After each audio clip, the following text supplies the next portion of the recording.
Que fait le Cameroun de ses enfants en échec scolaire? Chaque fois qu'un enfant africain meurt de désespoir, en tentant de traverser la Méditerranée, tous les parents, tous les adultes, tous les économistes africains que nous sommes doivent se sentir responsables de ce drame pour n'avoir pas réussi à faire de cet enfant l'instrument des solutions aux problèmes d'indigence qui l'ont poussé au départ, pour n'avoir pas réussi à amener cet enfant rebelle qui n'accepte pas la misère de masse, un protagoniste pour convertir le feu qui brûle en lui en moteur allumé pour transformer l'enfer de son village en un jardin arboré d'opportunités à inventer soi-même.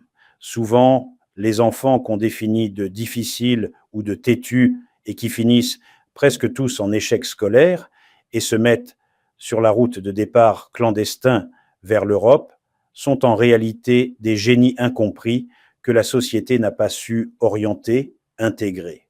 Qu'est-ce que la République a prévu pour ses enfants? L'Institut d'études géostratégiques IEG a proposé, à travers la Pougala Academy au gouvernement camerounais, un programme pour une école de la deuxième chance destinée à ces enfants qui n'ont pas trouvé leur place dans le système scolaire classique.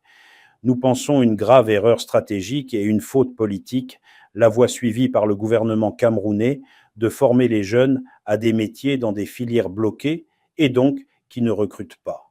Pire, à quoi cela sert-il de former des personnes enfants à utiliser Word, Excel ou PowerPoint alors qu'on sait très bien que cela n'est indispensable au recrutement dans aucune filière économique?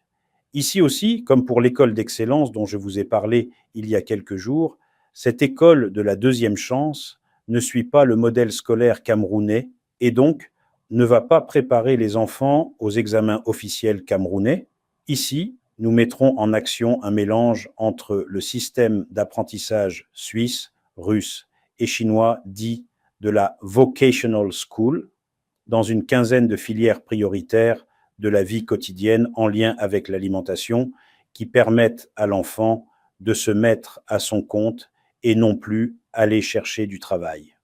Le ministre camerounais de la jeunesse Mounouna, qui était la première autorité à valider l'idée de notre école de la deuxième chance dans le cadre de l'accord de partenariat entre le MINJEC et IEG, m'a personnellement assuré que nous pouvons continuer les travaux parce que ce sont ces mots, il soutiendra tout ce qui permet d'alléger les souffrances de la jeunesse camerounaise.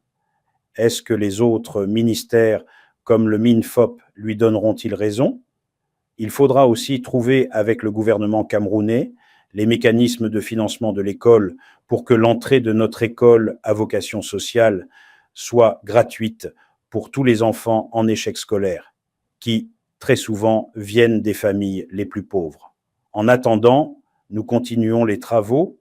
Après-demain mardi, le 1er avril 2025, en marge de la formation des nouveaux industriels africains, pour préparer ceux qui veulent investir en Afrique demain depuis la diaspora, je donnerai une conférence gratuite à la librairie Taméry à partir de 15h. Prévoyez l'argent pour acheter ma montre Pougala Watch. Suivra un dîner de préparation du voyage en Chine du 12 avril 2025 pour tous les anciens diplômés de la Pougala Academy depuis le Rhin-Windaf Paris 1.